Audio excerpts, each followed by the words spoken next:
ദരിദ്രരായി നിങ്ങൾ ഭാഗ്യവാന്മാരെന്ന് ക്രിസ്തു പറയുമ്പോൾ ലൂക്കോസ് 6:20. ദാരിദ്ര്യം സാമ്പത്തികമല്ലാത്ത ഒത്തിരി തലങ്ങളിലേക്ക് മനുഷ്യനെ വേട്ടയാടുന്നു.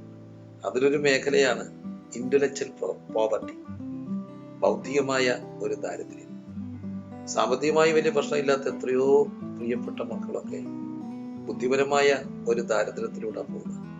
അവരൊക്കെ ഇങ്ങനെ പുറകിലൊക്കെ ആയിപ്പോകും.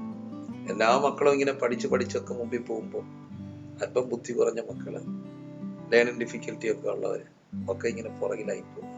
അവരുടെ പേരൻസ് ഒക്കെ വല്ലാതെ സങ്കടപ്പെടുക. ഈ കോമ്പറ്റീറ്റീവ് വേൾഡില് എന്റെ മക്കൾ എന്ത് ചെയ്യും? പക്ഷെ അവരുടെ പക്ഷത്ത് ഒരു ക്രിസ്തുവുണ്ട്.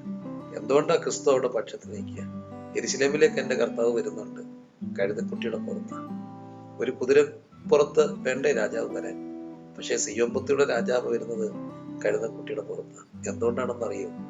കുതിരപ്പുറത്താ വന്നിരുന്നെങ്കിൽ കുതിര സ്പീഡിൽ ഓടുമ്പോൾ ഒപ്പമെത്താൻ നമുക്ക് പാടല്ലേ. പക്ഷെ ഈ കഴുതപ്പുറത്ത് വന്ന ഒരു ഗുരുവുണ്ട്. എത്ര സ്ലോയിലൊക്കെ പോകുന്ന മക്കളുടെ കൂടെയും നടക്കാൻ കഴിയുന്ന ഒരാള്. എത്ര സ്ലോയിൽ പോകുന്നു. A+B the whole squared is equal to A squared plus 2AB plus B squared എന്നൊക്കെ പറയുമ്പോഴും അവനിങ്ങനെ അപ്പുറത്തും ഇപ്പുറത്തും നോക്കിയിരിക്കുക. ഇപ്പോഴും A നിൽക്കുന്നേ. ഇവരൊക്കെ എങ്ങനെ ഓടിയെത്തും? അവർക്കും ഓടിയെത്താവുന്ന പാകത്തിൽ അവരുടെ കൂടെ നടക്കുന്ന ഒരു ഗുരുവുണ്ട്.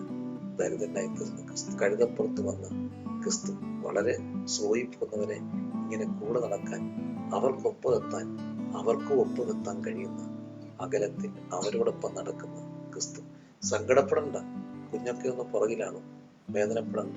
പിമ്പനെ മുമ്പനാക്കാൻ കഴിയുന്ന ഒരു കർത്താവുണ്ട്. അങ്ങയിൽ ആശ്രയിക്കും, വലിയ മാറ്റങ്ങൾ വരും. നിരാശപ്പെടരുതേ, കർത്താവുണ്ട്. കഴുതക്കുട്ടിയുടെ പുറത്ത് വന്ന് സ്ലോയിൽ പോകുന്നവരുടെ കൂടെ നടക്കുന്ന, ആർക്കും ഒപ്പം നടക്കാൻ, ആർക്കും ഒപ്പം എത്താൻ ഒക്കുന്ന പാകത്തിൽ നടക്കുന്ന ക്രിസ്തു. ക്രിസ്തുവിനൊപ്പം നടക്കാം. അവൻ പിൻപനെ മുൻപനാണ്.